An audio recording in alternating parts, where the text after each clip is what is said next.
Alors, comment madame Dame, la réponse la plus attendue face à ce drame. Il y a plusieurs personnes qui m'ont tagué sur cette vidéo et aujourd'hui je vais donner mon point de vue en tant que technicien. Quand je dis toujours, le technicien est le plus coûteux en pisciculture. C'est le technicien qui est roi et non le client en pisciculture. You get it? D'habitude je fais le fashion faux pas avec non mélanodème. Mais aujourd'hui je vais faire le fashion faux pas avec cet autre pisciculteur. Sans toutefois tarder, je vous passe la vidéo.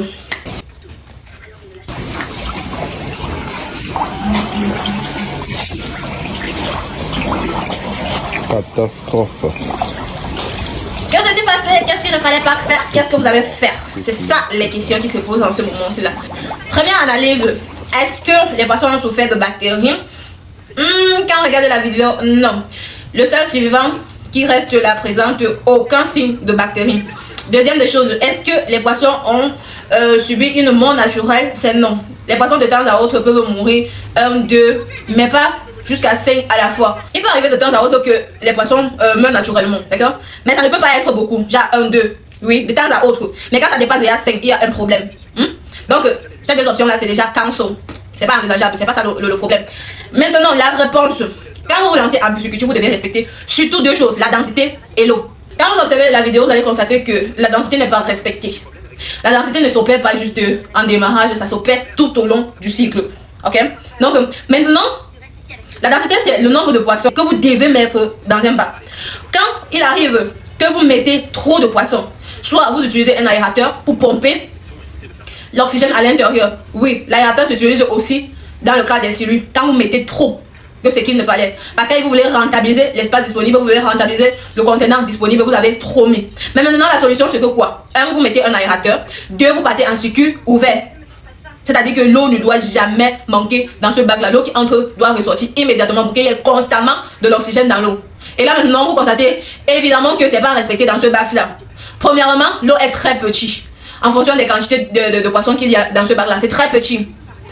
Pour respecter la quantité d'eau que vous devez mettre là-bas, si vous trouvez que le bac même est trop petit, d'accord, vous mettez super plein, vous utilisez les filets de protection. Les filets de protection, ce n'est pas juste pour éviter les prédateurs, c'est pour également éviter que les poissons ne sautent du bac pour tomber à terre, d'accord. Donc maintenant, si vous trouvez que vous avez mis trop de poissons dans le bac et qu'il n'y a plus d'espace, vous n'avez plus un autre contenant pour pouvoir calibrer et mettre dans un autre contenant, vous mettez super beaucoup d'eau. Maintenant, vous mettez le filet de protection, ça va éviter juste que vos poissons ne sautent et vous pouvez vous nourrir même à travers. La troisième chose, c'est que il y a des tailles d'aliments que ça salit énormément d'eau, surtout les tailles 3 et 4 là, ça salit énormément. Vous allez constater que peut-être vous allez commencer à avoir votre aliment de démarrage, de fois vous sautez 1 journée, 2 journées avant de revenir changer l'eau. Mais quand vous tombez sur l'aliment là, automatiquement il faut changer l'eau tous les jours, même parfois même 2 fois par jour. Oui. Donc la notion qu'on vous donne pendant les formations, on vous explique tout ceci là.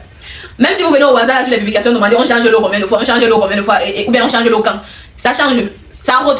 La façon de changer l'eau rôde tout au long de votre cycle. Voilà, quand je disais tantôt, il y a des tailles d'aliments que ça salit énormément l'eau. Si le monsieur avait changé l'eau à la veille et qu'il a nourri en soirée, il est venu très tard, oui, il est revenu constater le décès de ses poissons très tard. C'est pour ça que vous constatez le ventre des poissons est déjà gonflé. Ça veut dire que s'il était venu tôt changer l'eau, ces poissons ne devaient pas mourir. Si c'était le cas sur alimentation, d'accord? Si c'était le cas qu'il a utilisé une marque d'aliments qui salit énormément l'eau, s'il était venu très tôt, il devait changer l'eau, les poissons ne devaient pas mourir. Donc, dans ce cas-ci là, il y a un manque d'oxygène. Parce que l'eau est trop sale. Les poissons n'arrivaient plus à respirer, ils sont morts. Deuxième de chose, ils ont mangé, soit ils n'arrivaient pas à boire l'eau parce que c'est trop sale. Donc du coup, ils ont suffoqué. Des tuk-tok, c'est un peu comme manger le coquille avec la patate et puis il n'y a pas l'eau à côté pour pouvoir pousser le coquille et la patate là pour que ça descende vite. Voilà. Et maintenant pour terminer, les quantités de poissons qu'il y a dans ce bac là ne sont pas respectées, c'est de trop. Vous pouvez mettre un surdosage de poissons, d'accord? Mais quand ils sont déjà gros là, automatiquement vous devez diminuer la quantité de poissons. Dans un bac, les poissons doivent nager de fond en comble dans tout le bac. Ils doivent descendre, monter, véhiculer, ils doivent nager partout. Quand je dis toujours, le seul travail des poissons c'est de nager et de manger, donc respectez ça. La seule chose qu'ils ont à faire dans cette vie là c'est de nager et manger.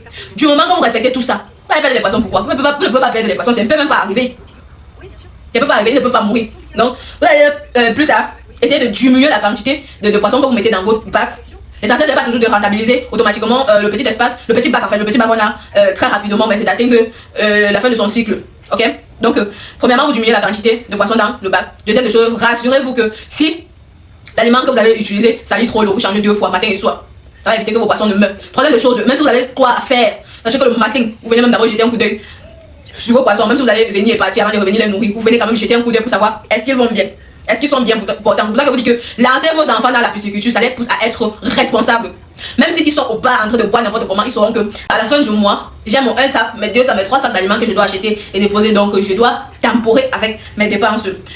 Et ils sauront également que il y a l'heure pour rentrer. Oui, vos maris qui dorment dehors là reviennent 5-4 jours après là, lancez-le dans la pisciculture. Ils sauront que le matin je dois nourrir mes poissons, le soir je dois rentrer, même si je dois encore sortir et partir, je dois rentrer pour nourrir mes poissons automatiquement. Donc ça, ce sont les erreurs que le confrère a eu à négliger dans son élevage. Mais déjà pensez à vous former, sinon vous aurez détecté ça très longtemps, parce que les poissons déjà ils donnent les signes. Peut-être même vous avez nourri les poissons un soir, ils ont commencé à piper, mais vous avez négligé, vous êtes parti dormir. D'accord? Donc ça, ce sont les petits signes que vous détectez très rapidement quand vous vous êtes formé au préalable. Toutefois, rien ne se perd en pisciculture. Tout se transforme. Vous pouvez aller retrouver les presseuses, vous pouvez aller retrouver ceux qui fabriquent l'aliment local, vous pouvez aller retrouver ceux qui élèvent les chiens pour vendre votre stock, ou alors ceux qui fument les poissons. Vous allez vendre votre stock pour récupérer une partie de votre argent.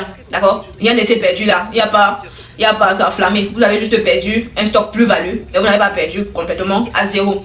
Au préalable, vous allez juste essayer de modérer dans ce que je viens de dire pour ne plus faire ces erreurs. Ça m'a énormément tagué sur cette vidéo que je réponds. Sinon, passe-moi incognito.